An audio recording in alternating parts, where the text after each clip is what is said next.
Hi, welcome back to Carl and Rick Talk Risk. Rick, how's it going? Good. I feel like I'm talking from the shadows here, but I know. the shadow knows. So perhaps people Yeah, can't see me today. If so, I apologize. But if so, you should enjoy the luxury because, yeah. not seeing me's not necessarily a bad thing.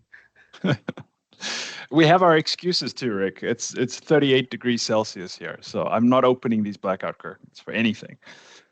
Um, uh, Rick, it's that time of year, not Christmas. It is August. It's the doldrums. Offices are a little quiet. People are on vacations. Um, it's that time of the year you see a lot of committee meetings canceled. You're getting material ready, and it's like, nah, that's canceled. We'll have it in September, October. Things are pushed down um, down the pile. And Where I the hell really are you like going this. with this? Yeah, well, it's a nice time of the year to develop yourself, to work on something interesting that you haven't had a chance because you've been stuck in reports and you've had to grade students' essays and you've been meaning to get back to that research project. Um, and for me personally, that's AI. I want to know a bit more about AI. I want to see what's going on in the industry. I want to use it more. I want to read about what it's capable of and not. One article I was reading this week from Cal Newport, who we've spoken about a couple of times, uh, is and I haven't read it, so maybe next time we can chat about it. But the title is, "What if AI doesn't get much better than this?" That's interesting. What if it really has flatlined and we're not going to see huge new results out of it, and this is as good as it gets. Anyway, this is the kind of stuff I like to do when things are a bit slow. I like to read a lot, do projects, this kind of stuff. And um, yeah, what do you have the same thing? Do you like to is it a slow time for you at the moment? How are you spending it? Uh, the the month of August for me is horrendously bad. Okay, first off, I do a huge amount of teaching during the summer, which by the way I like to do for a lot of the reasons that you mentioned. Yeah. You know, campus is quieter, et cetera, et cetera. But we have the way our program works is we do have a specific group of cohort of students on campus during the summer, and I like teaching during the summer for a variety of other reasons. But yeah, I can't wait to get back at the books in September. But right now, Yeah. and at the writing of the book, um, on the whole digitization thing, Yeah. I'm really, biting at the bit Wait. to go. Yeah.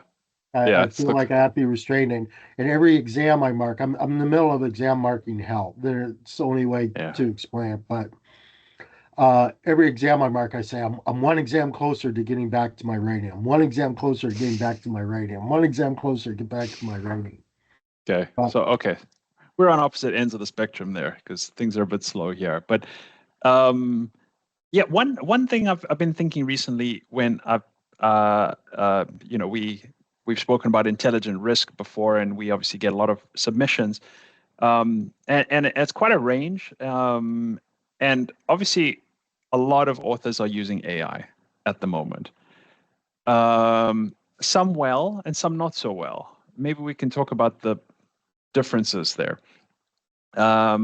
So we uh, and we don't have a lot of authors telling us they're using AI yet. It's not a practice yet. Like you would tell somebody if you cited Rick's article on Gaussian copulas. Hopefully you would tell us about that. But when it comes to man, you're AI, digging back into history. If you're looking up whatever I wrote about Gaussian copulas, man, you're going back in history. But thank you for acknowledging that I once knew some mathematics.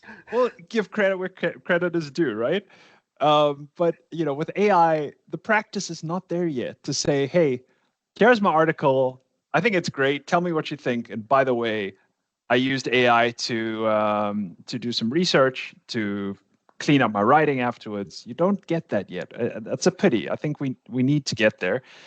And you also, and I'm reading the lines that I'm seeing, but I think some people don't review it as closely as they should. You get a submission, you read to the end, and you think to yourself, I didn't absorb any of that. And it just feels like AI wrote it and no human has intervened and said, listen, I'm going to give some examples. I'm going to put some specifics in, because it's sort of got that quality of little superficial. And that's the feedback we give. You see other authors who are maybe a bit more experienced, and once we prompt them to tell us, okay, how did you use AI? They're often using it to do a lot of research. That's how I use it as well, to do research, and clean up drafts and so on. But they're using it more selectively. They're not trusting it wholeheartedly. They are putting their own work in, and it comes through in the writing. No matter what the AI companies promise you, you can tell the difference. We've had this conversation, I think, offline before. You can tell AI writing from human writing. Okay, not 100%. You're gonna have your type 1 and type 2s, but most of the time you could tell. Meanwhile, everyone's Googling what type 1 and type 2 is, and they're coming up with diabetes info instead of statistics analysis. Yeah, but anyhow, I'm not giving a medical prognosis there. Anyway, so what do you think? Because you obviously, you're seeing it from a different angle. You're dealing with students' work, and you must be seeing a range of practice as well. First up, I'm going to go back to the article from Newport that you mentioned, which, by the way, I haven't looked at. Okay, I'll send it to you. Yep. Either. But I think that's actually germane, guessing at what's in the article. And again, I'm old, okay, and more and more each day. Perhaps this is the case of, for the man who only has a hammer, everything looks like a nail. But with more and more with each passing day, I think back on my early experience with the internet. And again, being very involved with that and being very involved in the inside, albeit from the investment community, not from the tech community, but obviously those two were very tight in the early 90s. Okay. And all the way through, the early noughts. So first off, did the internet actually get better? Not really. No. No. It peaked. The internet never really changed. Secondly, did we have the exact same debates about the internet? Like, is it trustworthy? Is it junk? Everyone got, a burner credit card in case they're going to buy something online. Yeah. Okay. So the internet didn't get better. We had is this going to fundamentally change everything, or this is got a ton of flaws, and you had a whole bunch of people saying, it's not going to work because of this, and this, or it's not going to have much of an impact. And in hindsight, thinking back to when I was kind of at the most in the midst of it, which was a really cool time, which I would put at 95, 96. I think that we massively overestimated the internet and massively underestimated the internet. I see almost the exact same arguments today. In fact, you kind of gave, a great summary of them, when you started with this. There's obvious mistakes. We can tell it's not real, maybe we can, maybe we can't. Hate to tell you, as a university professor, it is getting harder and harder, exponentially harder to tell, was this done by a student or was this done by AI? Okay, the Turing test is alive and well. Yeah. Okay. So I think that we're overestimating AI, and I think that we're massively underestimating AI. And I don't think it matters if AI improves at all. I think that what's going to change is how we interact with AI. One of the interesting things is my final lecture for the course was the future of finance. And you might think that I talked extensively about AI in that lecture. I did not. I talked extensively about AI in a different lecture about how it relates to finance, but not in that final lecture. But one of the questions on the exam that I'm currently in the middle of, exam grading, Hades, is, um, what did you disagree with on what is one point in my final lecture on the future of finance that you disagreed with? And I have 340 students.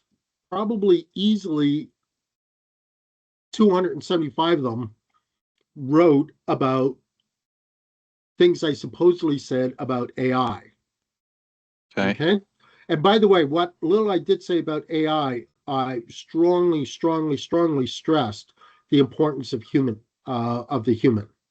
Okay. And yes, in a nutshell, I did say that AI is going to take away a lot of the cookie cutter jobs it already has. It's going to change a lot of the white collar jobs. But ultimately, what makes us human is going to become more valuable, not less valuable. Okay, right now, no matter what your job is, every part of it is dealing with mundane stuff that everyone at some point in their day is going to say, man, I wish there was a bot to do this, or a bot should be doing this, not me. Yeah. Okay. But here's the thing. And I'm not 100% finished, but I'm blown away by the dichotomy of responses. So students are trashing me because they believe that AI is going to totally take over. And students are trashing me because they think that AI is just a flash in the pan. Okay. Now, again, I intentionally want the students to trash me. I'm, setting up a question whereby they're being forced to think in some way, shape, or form critically. Yeah. Okay. But I'm just blown away by the dichotomy of the responses. Mm. And so, although they're not using my words, and again, I stress that I think that AI is overhyped and AI is underhyped, but the role of the human in AI and in finance in particular, and by extension, risk management, uh, they have incredibly divergent views on, which I find fascinating. Just fascinating.